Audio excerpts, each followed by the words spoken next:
Silk and Secrets. It started, as most life-altering things do, not with a thunderclap, but with a whisper. A question so soft it might have been carried away by the scent of lavender and old paper that always clung to my wife's lingerie boutique. "Alex," Marion said, her voice a low murmur that barely rose above the rustle of tissue paper. "Have you ever wondered, if I turned you into a woman, would you still want me?" I stopped what I was doing, a half-folded satin robe limp in my hands.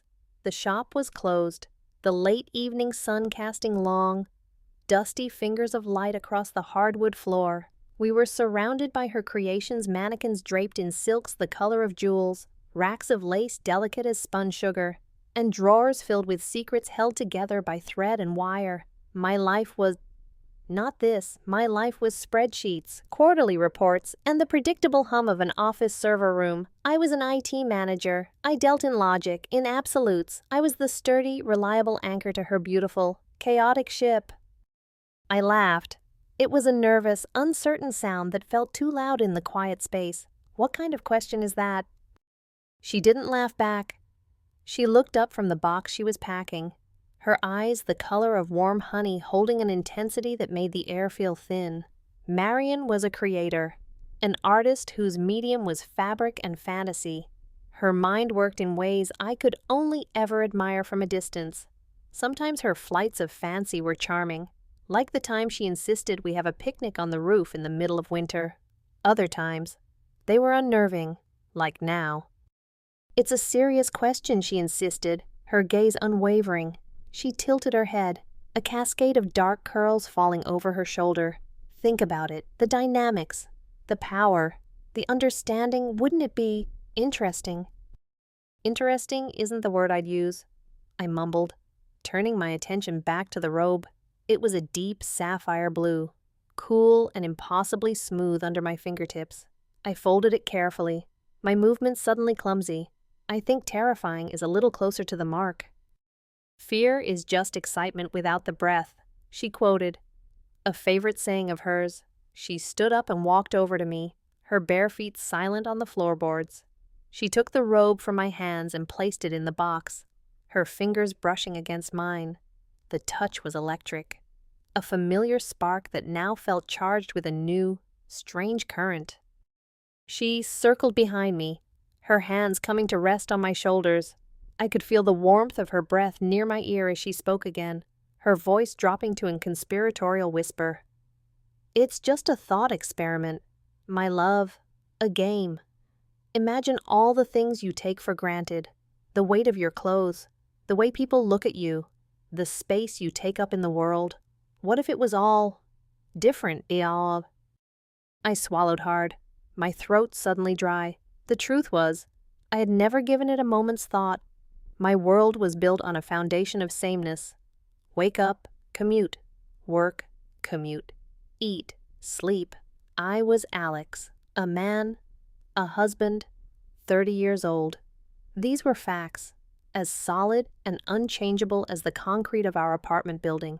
The idea of them being anything else was like imagining the sky turning green. It was nonsense. And yet the way she said it wasn't nonsensical to her. In her eyes, the world was a canvas, and reality was just the first coat of paint. "I think I prefer being the guy who helps you pack the boxes," I said, trying to steer us back to solid ground. She squeezed my shoulders gently. "Of course. You do." She kissed the back of my neck, and the conversation seemed to be over. We finished packing the last of the orders, swept the floors, and locked up the shop. We walked home hand in hand, the city lights painting the sky a hazy orange. We talked about dinner, about a movie we wanted to see, about a leaky faucet I needed to fix. Everything was normal. But the question lingered. It followed me into our apartment. It sat with me at the dinner table while I pushed pasta around my plate. Later, as I lay in bed staring at the ceiling, Marion's words echoed in the darkness. "If I turned you into a woman?" I rolled over, looking at her sleeping form. Her face was serene in the moonlight filtering through the window, her features soft and peaceful. Who was this woman I had married? I knew her favorite color, the way she liked her coffee, the sound of her laughter. but there were entire worlds inside her, vast and unexplored, that I was only just beginning to glimpse. And in that moment, I felt a flicker of something that wasn't fear. It was a dizzying, terrifying, and undeniable spark of curiosity. I had spent my entire life in a house with only one door. Marion wasn't just asking what was on the other side. She was holding the key.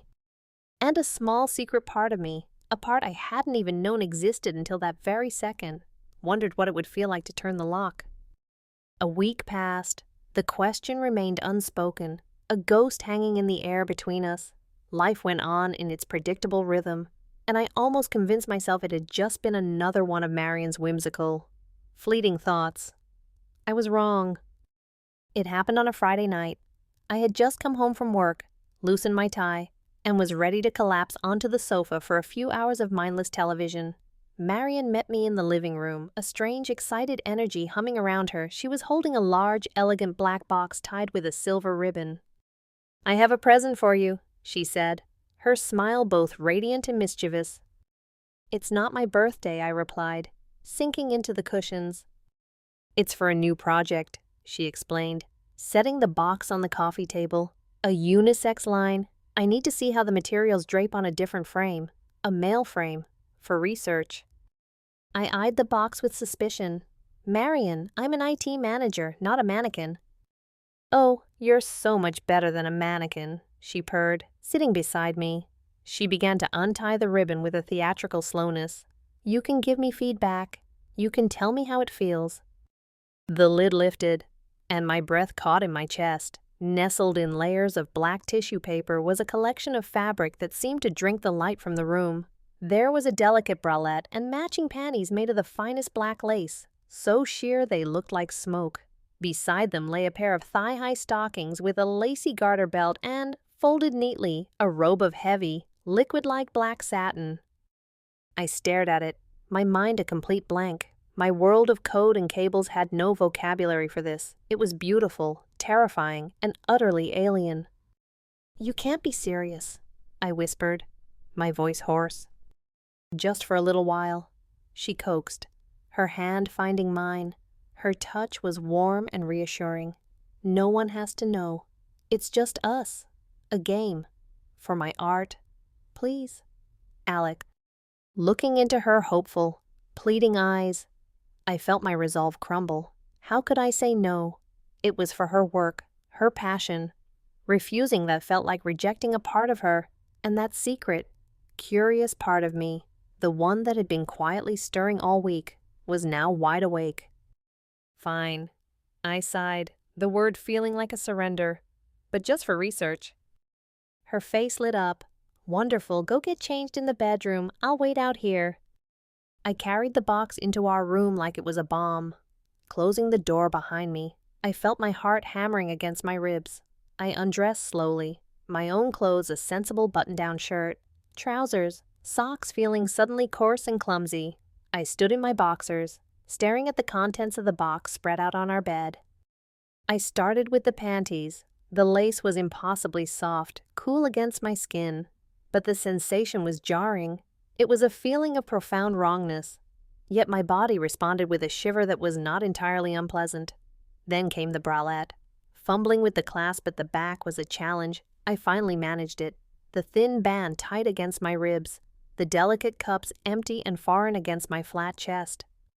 The garter belt was a puzzle of straps and clips. After a few frustrating minutes, I figured it out, the straps resting high on my thighs. Then came the stockings. I sat on the edge of the bed and carefully rolled one up my leg. The sensation was electric. The fine mesh whispered against my skin, a gentle, constant pressure that made me intensely aware of the shape of my own legs. Once both were on and clipped to the garters, I stood up and looked at my lower half in the full-length mirror. I saw my own hairy, masculine legs, now encased in a delicate web of black lace. The contrast was so absurd I almost laughed. Finally, the robe. The moment the satin touched my shoulders, I gasped. It was cold, heavy, and moved like water. It flowed over my skin, pooling around my feet. The sensation so intensely luxurious it was almost overwhelming. I tied the sash around my waist and turned to face the mirror. The man looking back at me was a stranger. He was a bizarre collage of masculine and feminine, a man's torso, a man's face, but draped in the soft, clinging fabrics of a woman's private world. I felt a hot wave of shame wash over me. This was ridiculous, perverse. Even I reached for the sash, ready to tear it all off. But then I saw the look in my own eyes. It wasn't just shame, it was fascination. I lifted a hand, watching the way the wide satin sleeve fell back to reveal my arm. I took a hesitant step, feeling the strange pull of the stockings, the whisper of the robe against the floor. My body, which I had always taken for granted, was now a source of 1,000 new sensations. A soft knock on the door made me jump. "Are you ready?" Alex Marion's voice was gentle. My throat was tight. I couldn't speak. I just opened the door.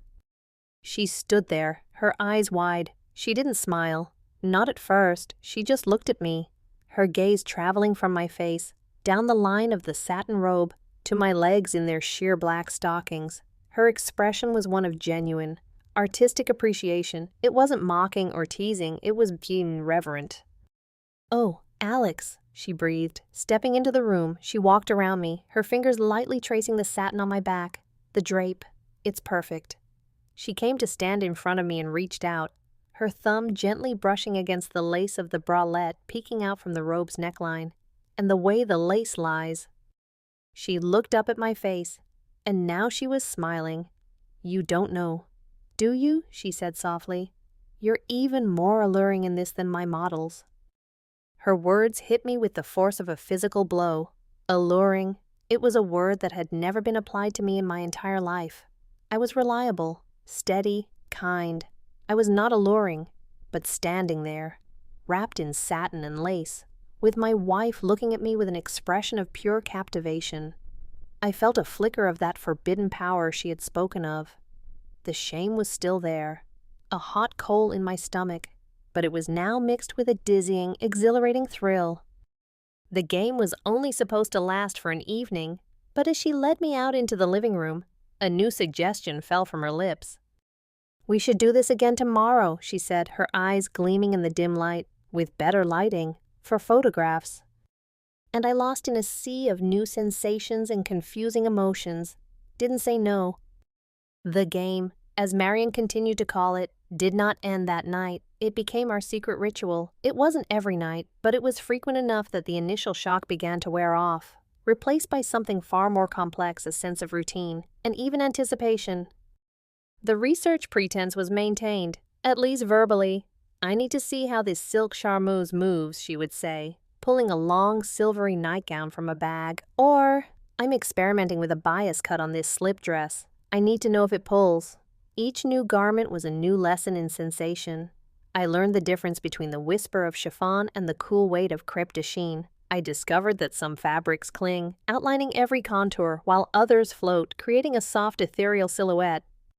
One piece became a strange sort of uniform for our evenings at home, a slip dress made of satin in the palest shade of blush pink.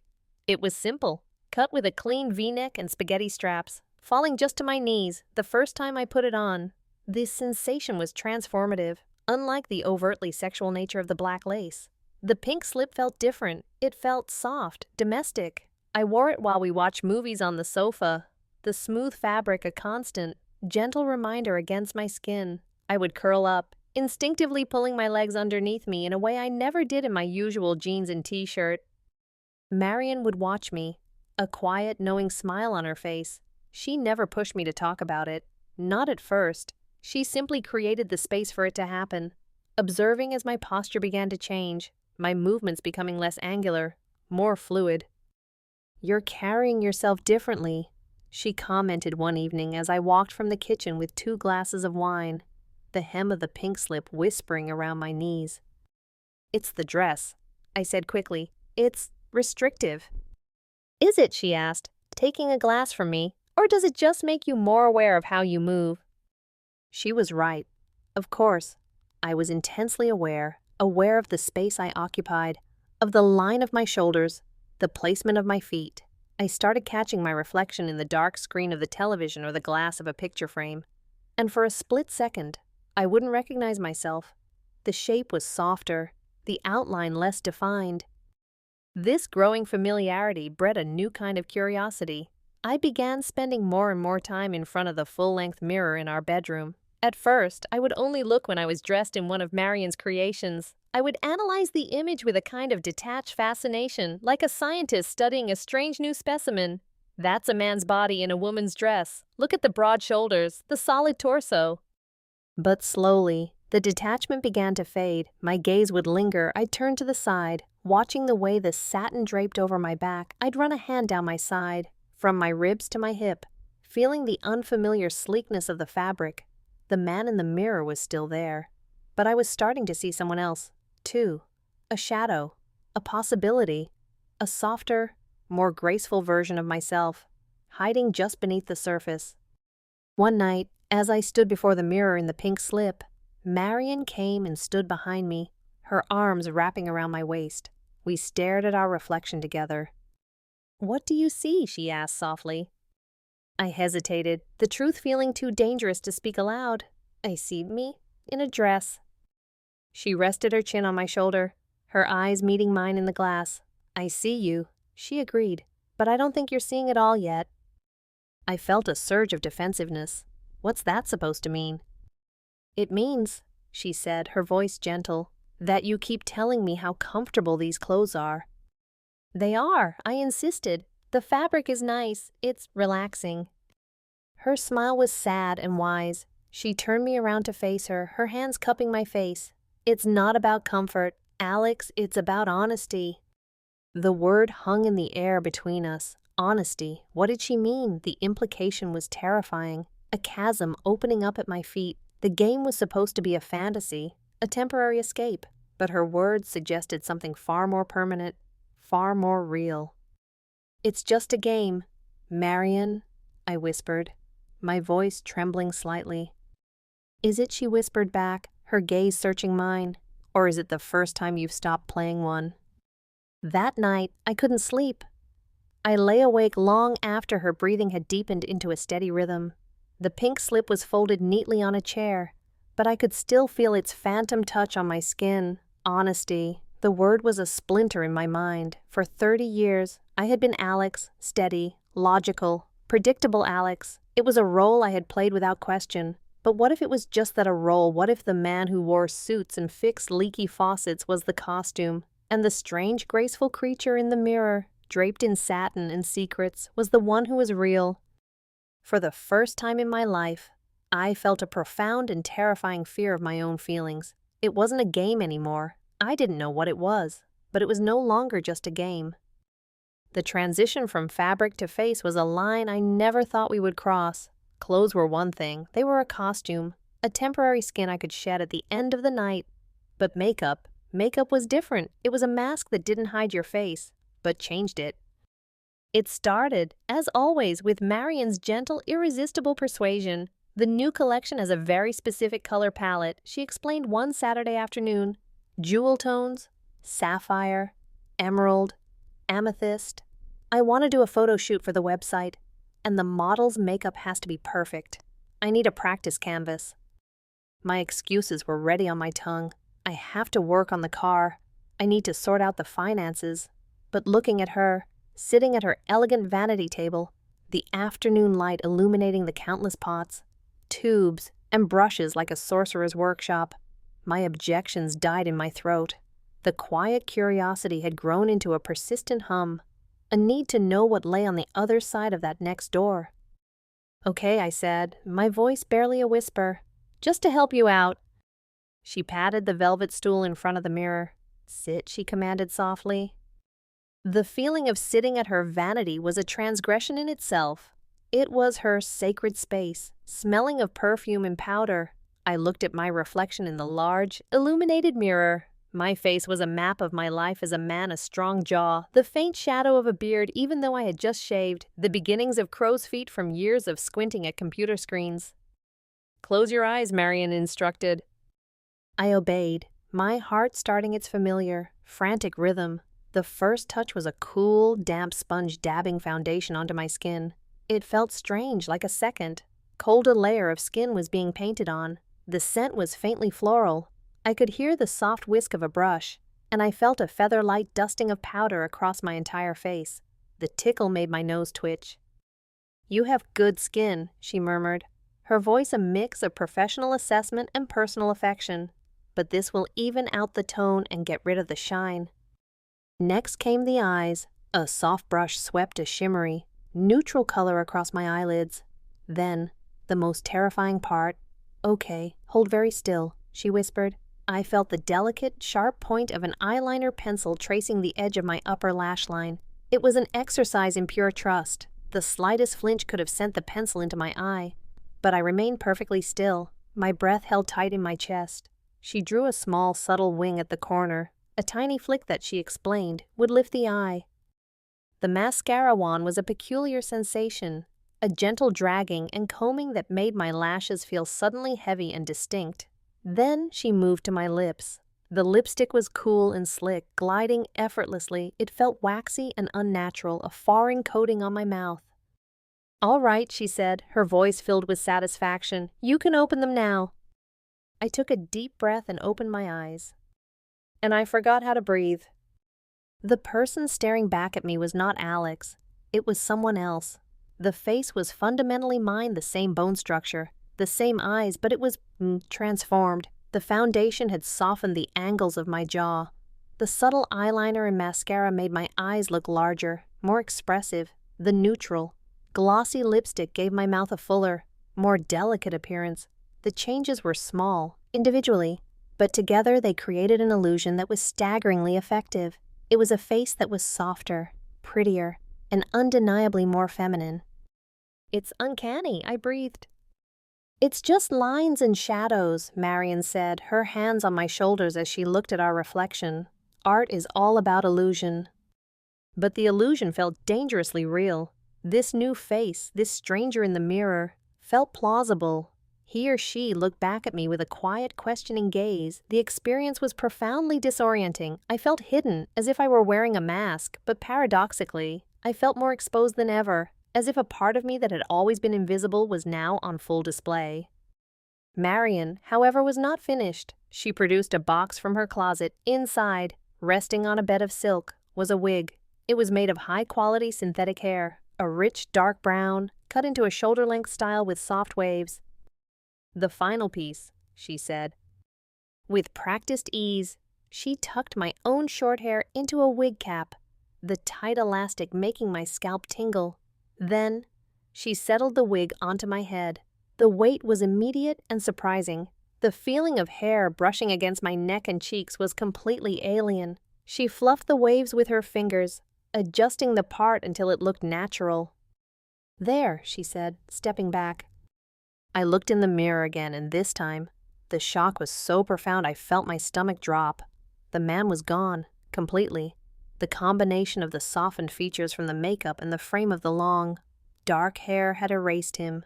The person in the mirror was a woman, a nervous, slightly wide-eyed woman, but a woman nonetheless. The silence in the room stretched on. I couldn't speak. I just stared, trying to reconcile the image in the glass with the person I had been my entire life. Marion began her next lesson. "Now, posture," she said, her tone gentle but firm. "Shoulders back and down. Don't puff out your chest. Let your collarbones be wide." She gently adjusted my stance. "And when you walk, it's not about swinging your hips. It's about placing one foot almost directly in front of the other. It creates a natural sway. Try it." I stood up, my movements stiff and awkward. I took a few steps, concentrating on her instructions. It felt theatrical, unnatural. But then I caught my reflection again, walking across the room, and I could see it. The movement, combined with the hair and makeup, completed the picture. The game had evolved. It was no longer just about feeling the clothes. It was about building a person. Marion wasn't just dressing me up. She was creating someone. And as I stood there, a stranger in my own bedroom, I was struck by a terrifying thought. I liked the person she was creating more than the one I had been. The showroom party was Marion's idea. Of course, she framed it as a necessity. "It's just a small gathering," she told me over breakfast one morning. A week after the makeup experiment, a few of my best clients, a couple of local fashion bloggers. "It's a preview for the new winter collection." The thing is, my usual fitting model is sick, and I need someone to wear a few of the key pieces, just to move around the room, let people see the fabric in motion. I knew where this was going. I stopped stirring my coffee, the spoon clinking against the ceramic. Marion, no, absolutely not. Think of it as the ultimate test, she said, her eyes gleaming with that familiar, persuasive fire. It's one thing to see it in the mirror, it's another to see it reflected in the eyes of strangers. No one will know it's you. You'll just be a quiet assistant, a model. You won't even have to talk much. Panic began to rise in my chest, cold and sharp. The bedroom was our sanctuary, a safe space for these explorations. The outside world was different. It was real, filled with judgment and consequences. I wouldn't know how to act. You'll act like her, she said softly, reaching across the table to touch my hand, the woman in the mirror. I'll be there with you the whole time. My mind screamed no, but my heart, that traitorous, curious muscle, whispered, what if I could walk through the world as someone else, just for one night? What if I could experience life from the other side of the looking glass? The fear was immense, but the pull of the fantasy was stronger. The day of the party, our apartment transformed into a backstage dressing room. The air was thick with the scent of hairspray and perfume. Marion had laid out the chosen outfit on the bed, and it was a masterpiece of understated elegance. There was a charcoal gray pencil skirt that fell just below the knee, a crisp white silk blouse with a large, floppy bow at the neck, and a pair of simple black patent leather pumps with a 3-inch heel. The preparation was a slow, meticulous ritual. Marion applied my makeup with the focus of a surgeon, this time a little more defined for the evening lights. The wig was pinned securely. Then came the clothes. The blouse was soft and cool, but tucking it into the high-waisted pencil skirt was a new lesson in constriction. The skirt hugged my hips and thighs, forcing me to take smaller, more deliberate steps. And then came the shoes. The moment I slid my feet into the heels, my entire world tilted. 3 inches doesn't sound like much, but it felt like a skyscraper. All my weight was thrown forward onto the balls of my feet, my calf muscles screaming in protest. I stood up, wobbling precariously, my hands grabbing the back of a chair for support. I can't do this, I gasped, a fresh wave of panic washing over me. I'm going to fall. You won't, Marion said calmly. Bend your knees slightly, engage your core. It's all about balance. I spent the next hour practicing, walking back and forth across our living room carpet. Each step was a tiny, calculated risk. My ankles ached, my feet throbbed, but slowly. I found a clumsy sort of rhythm. The shoes changed everything. They didn't just make me taller. They altered my center of gravity, forcing my posture into a more feminine S-curve, pushing my hips slightly forward. It was agonizing, but the effect in the mirror was undeniable. Finally, it was time. I stood before the full-length mirror, and for the first time, I saw a complete picture, a total stranger. She was tall and slender, her dark hair framing a face with large, nervous eyes. The outfit was sophisticated, professional. She looked like a woman who worked in fashion. She looked believable. You're beautiful, Marion whispered. Standing behind me, she handed me a small clutch bag.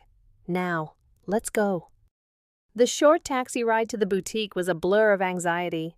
My hands were clammy, my heart a relentless drum against my ribs. This is a mistake, a voice in my head chanted. A terrible, insane mistake. But as we stepped out of the cab and I saw the warm light spilling from the shop's windows, another feeling began to emerge, a strange, exhilarating sense of inevitability. The door was open. All I had to do was walk through it. The moment I stepped inside the boutique, I was hit by a sensory wave, the low thrum of ambient music, the murmur of a dozen conversations, the clinking of champagne glasses. The air smelled of perfume and expensive fabric. My first instinct was to shrink, to become invisible, but Marion gave my hand a reassuring squeeze and led me toward a quiet corner.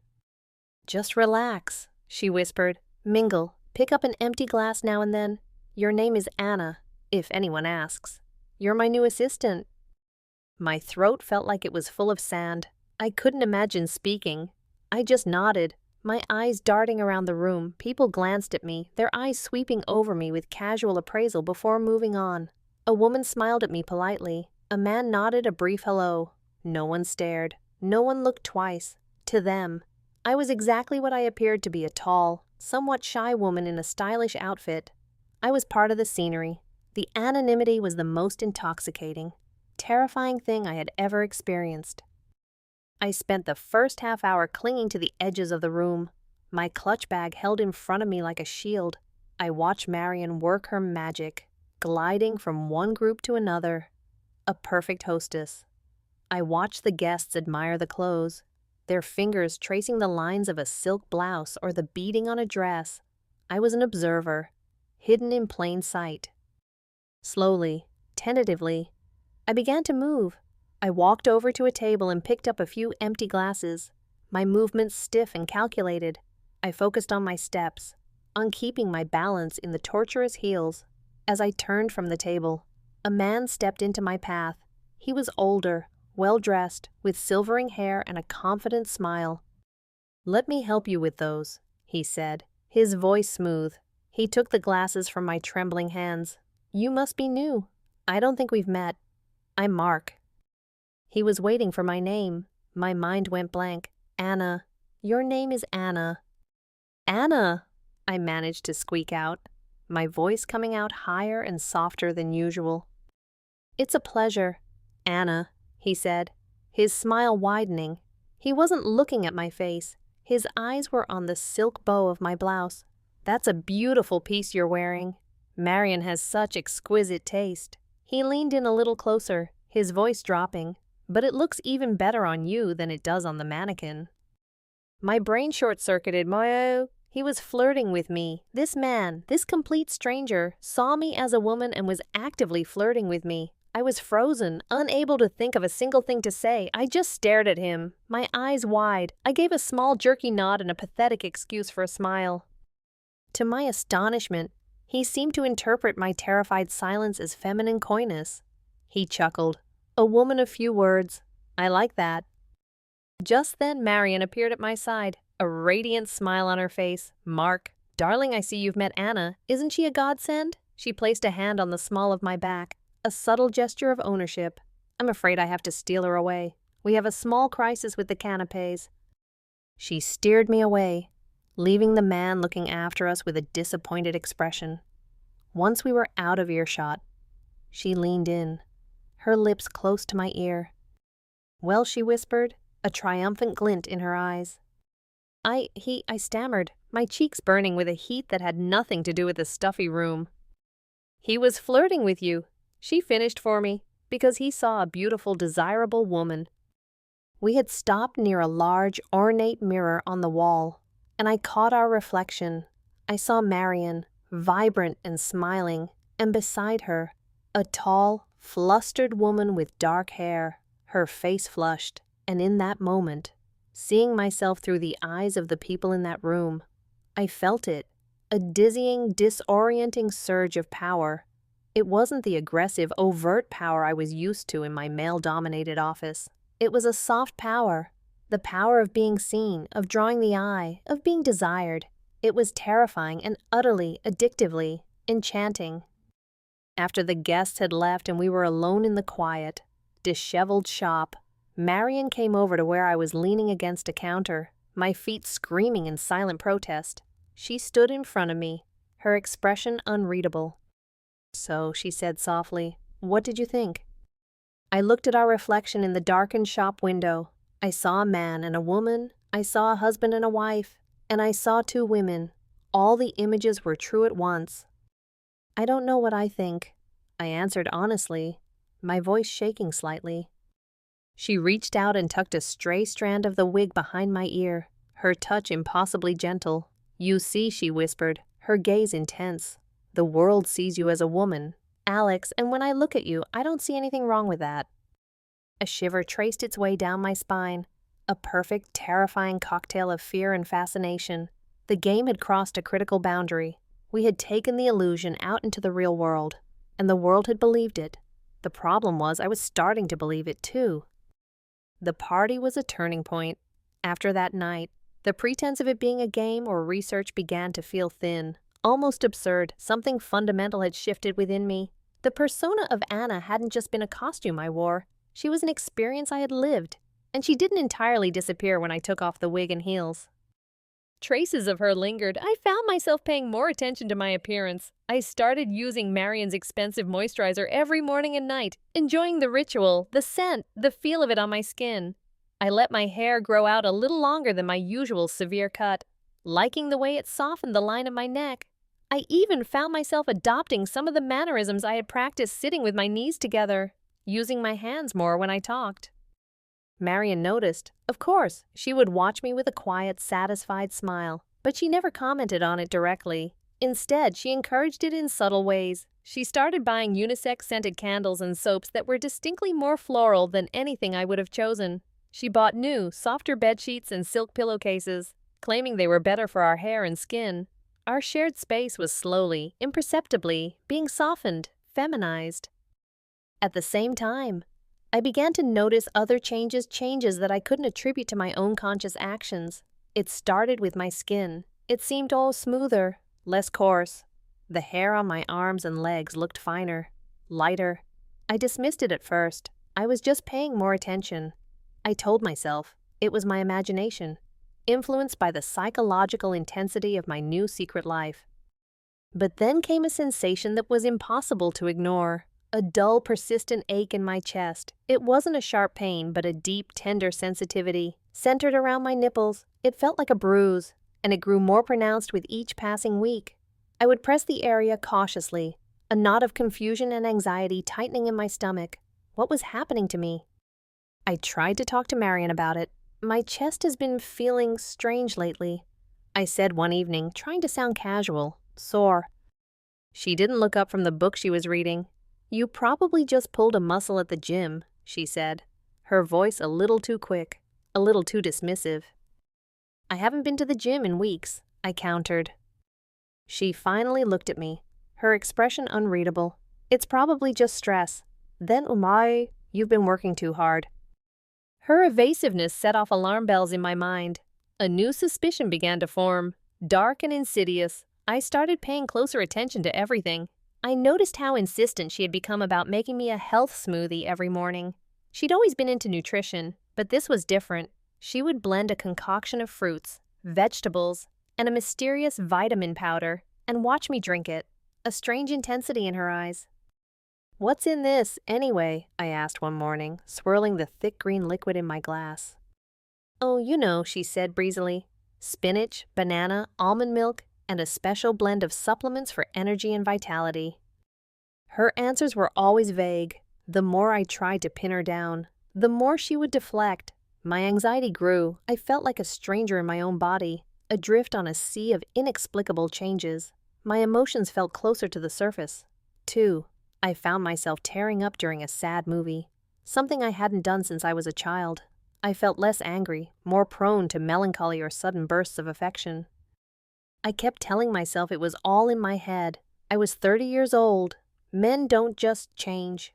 My body was a fixed entity, a biological fact, but the physical evidence was becoming undeniable. My waist seemed to have a slightly more defined curve. My face, even without makeup, looked softer. The changes were subtle, the kind of thing no one else would notice, but I saw them. Every time I looked in the mirror, the line between Alex and Anna became a little more blurred. The fear was constant now, a low hum beneath the surface of my daily life, but it was intertwined with a shameful, secret pleasure. I hated that I couldn't understand what was happening to me, that I felt a loss of control. Yet, a part of me was captivated by the transformation. A part of me looked at my softening reflection and felt, right. This deep internal conflict was tearing me apart.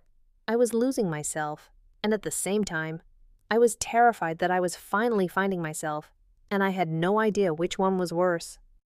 The discovery came on a Tuesday. It was a mundane, ordinary day, which made the rupture it caused feel all the more violent. I was looking for a spare razor in the bathroom cabinet, rummaging behind Marion's extensive collection of creams and serums. My fingers brushed against a small cardboard box tucked away at the very back. It wasn't a brand I recognized. curious. I pulled it out. The box was white and clinical. The label was from a pharmacy, with a prescription sticker on it. My blood ran cold when I read the name printed on it, Alexander Peterson. My name. Beneath my name was the name of the drug estradiol. A small line of text below it read estrogen patches. I stood there for a long moment, the box clutched in my hand, the world seeming to tilt on its axis. The air rushed out of my lungs.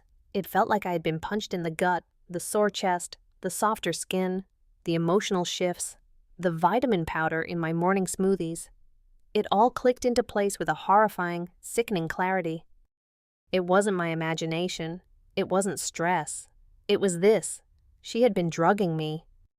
My mind reeled, trying to process the enormity of the betrayal. This wasn't a game. This wasn't an exploration. This was a violation. She had been secretly, methodically, changing my body's chemistry without my knowledge or consent. Rage, pure and hot, flooded through me, chasing out the cold shock. I stormed out of the bathroom, the small box crushed in my fist. Marion was in the living room, sketching in her design notebook, a picture of serene creativity. "What is this?" I demanded, my voice a raw, ragged thing I barely recognized. I threw the box onto the coffee table in front of her. It landed with a soft, pathetic thud. She looked at the box, then up at me. There was no surprise in her eyes, no shock, not even guilt. There was only a calm, unnerving stillness. It was the look of someone who had been waiting for this moment. "It's exactly what it looks like," she said quietly. You've been giving me hormones," I sputtered, the words feeling insane on my tongue. "In my food, in my drinks. How long?" "A few months," she admitted, her gaze unwavering. "Since just before the party." A few months. My mind raced back, connecting the timeline to the changes in my body. The pieces fit perfectly. The betrayal was so profound it left me breathless.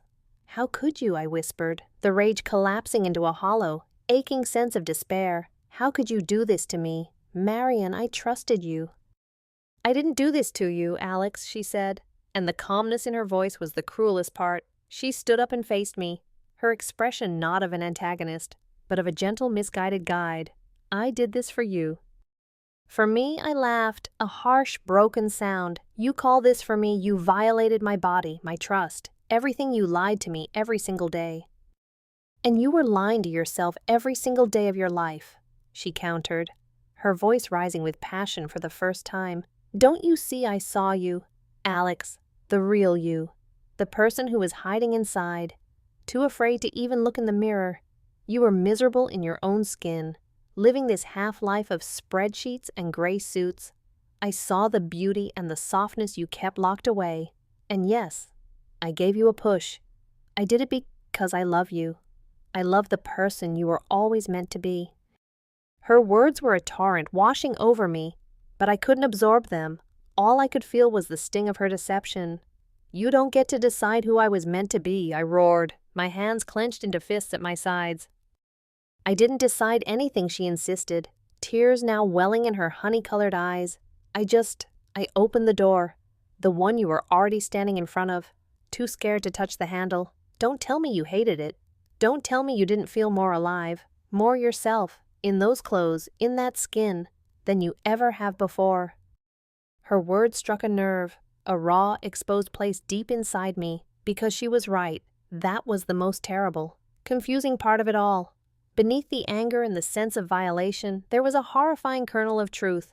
I had felt more alive. I had felt right. And the fact that she was right made the betrayal even worse. She had seen my deepest, most secret desires before I had even acknowledged them myself, and she had used them against me. I stumbled back, away from her, shaking my head. I felt completely unmoored. My body wasn't my own. My feelings weren't my own. Everything I thought was a discovery was actually a symptom. I walked into the bedroom and stood in front of the full-length mirror, the site of my so-called transformation. I looked at my reflection, desperately searching for Alex. I saw my face, but it was softer, the jawline less defined. I tore off my shirt and stared at my torso. My chest was slightly, almost imperceptibly, fuller. The features were still masculine, but the edges had been blurred. It was a face and a body in transition, a body that was no longer entirely his, but not yet hers. "I don't know who I am anymore," I whispered to the stranger in the glass. And a cold, quiet voice from the deepest part of my soul answered back, or maybe for the first time, "You do." The confrontation shattered the delicate world we had built. The apartment, once our sanctuary, became a battlefield of silence. I moved into the spare bedroom, a small sterile room that had previously held nothing but storage boxes and an old desk. It felt appropriate. I felt like I was in storage, a person packed away, waiting to figure out what he was supposed to be. We coexisted like ghosts. We would pass in the hallway without making eye contact. We ate at different times. The silence was a living thing, heavy and suffocating, punctuated only by the mundane sounds of life, the running of a faucet, the closing of a door. Marion made no more smoothies. She left my food on a plate in the kitchen, a silent, pathetic offering that I often ignored. My days were a fog of confusion and anger. I went to work, sat at my desk, and stared at lines of code that now seemed like a foreign language. The logical, orderly world of IT felt like a distant memory from someone else's life. My colleagues would ask if I was okay, noting my distraction and the dark circles under my eyes. I would just nod and blame it on a lack of sleep.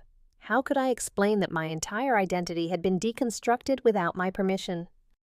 In the evenings, I would return to my little room and wage a war against myself.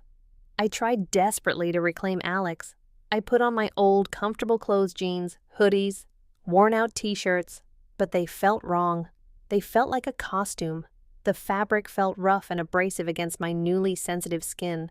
I would stand in front of the small mirror in the guest bathroom and try to find the man I used to be.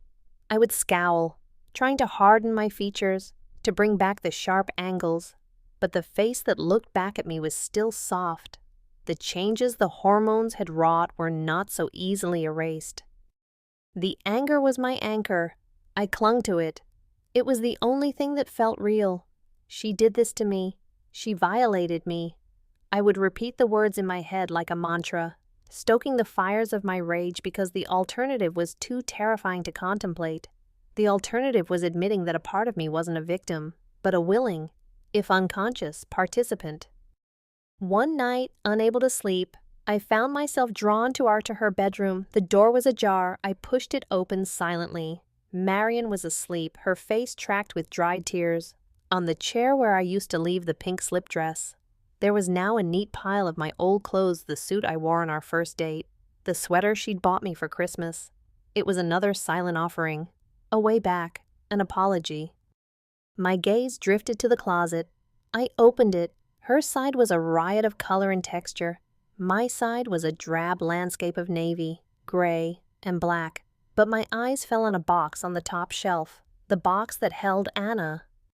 On pure impulse, I took it down. I carried it back to my sterile room and closed the door, my heart pounding. With trembling hands, I opened it, the wig, the pencil skirt, the silk blouse, they were all there.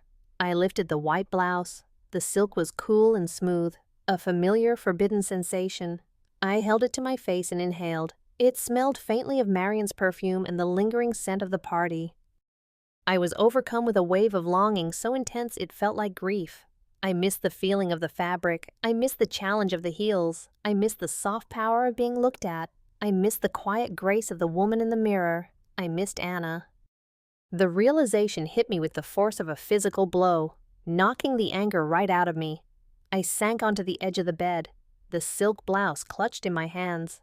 The anger had been a shield, protecting me from the devastating truth the person Marion had created felt more real to me than the person I had been for 30 years. My old life, the life of Alex, didn't feel authentic anymore. It felt like the real performance, the real lie.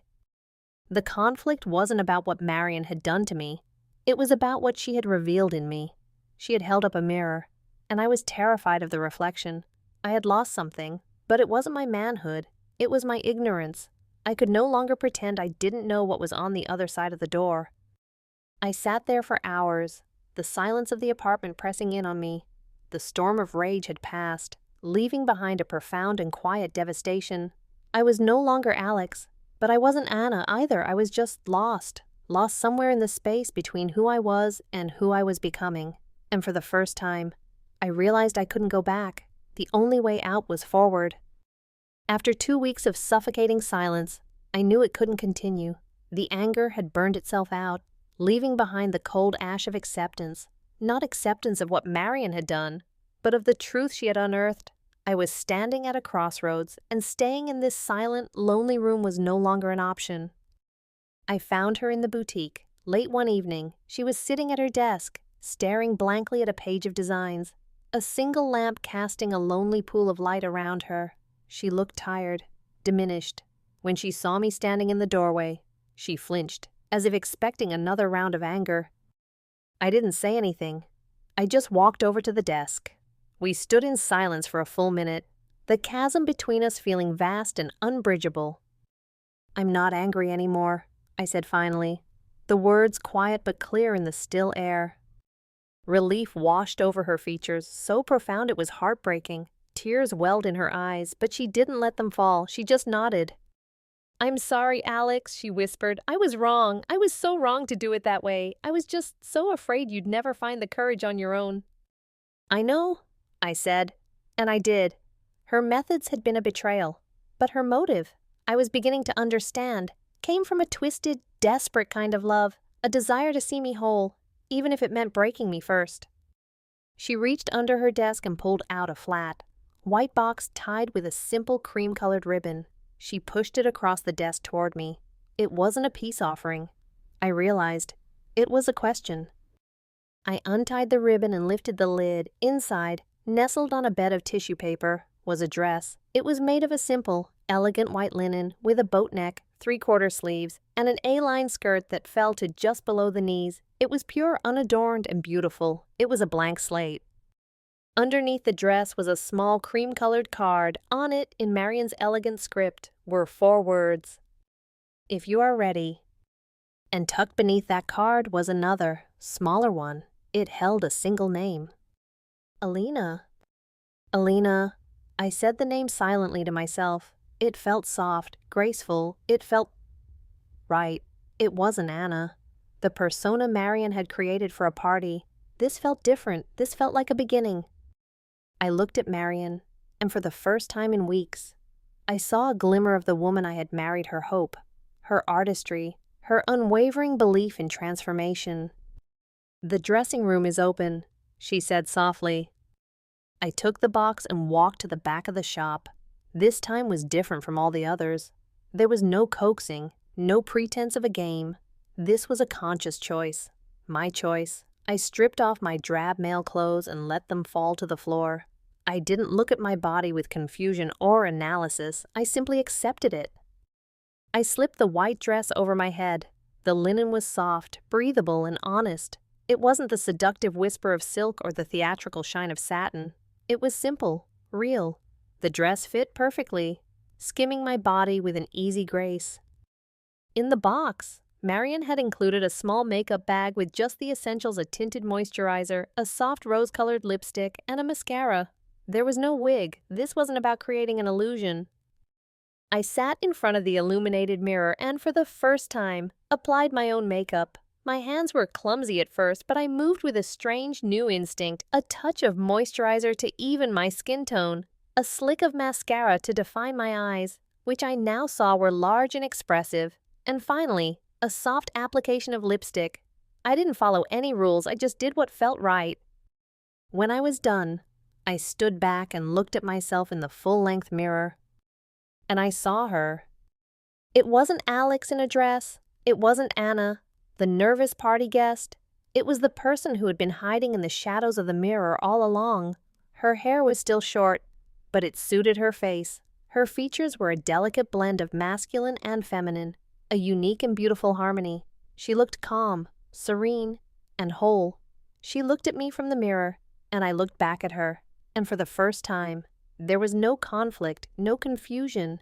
There was only recognition. I saw Alina. I walked out of the dressing room. Marion was waiting, her hands clasped in front of her, her face a mask of anxious hope. She looked at me, and her breath hitched. Tears finally spilled over and ran down her cheeks. She stepped forward and took my hands. Her touch was warm. "Welcome home, Alina," she whispered. I gave her a small, true smile. The voice that answered was mine, but it was different, softer, clearer, without the weight of a lifetime of pretense. "I've been here all along," I said. "He just didn't know how to let me out." The name Alina felt natural on my lips, a key turning in a lock. The man I had been, Alex, I wasn't dead or erased. He was simply integrated. He was the foundation upon which this new, more honest person was built. He was a part of my history, but he was no longer my present. The final layer of artifice had fallen away, and what was left was simply me. The days that followed were like waking from a long, confusing dream. Reintroducing myself to the world as Alina was a process of small, deliberate steps. The first step was the boutique. It became my sanctuary, the one place where I could simply be. Marion offered me a job not as a model, not as an assistant, but as a partner, a stylist, a consultant. My new life began there, surrounded by the very fabrics that had started my journey. Moving through the world as Alina was a constant stream of new experiences. I learned the subtle language of women, the shared smiles with strangers, the supportive nods in changing rooms, the easy camaraderie.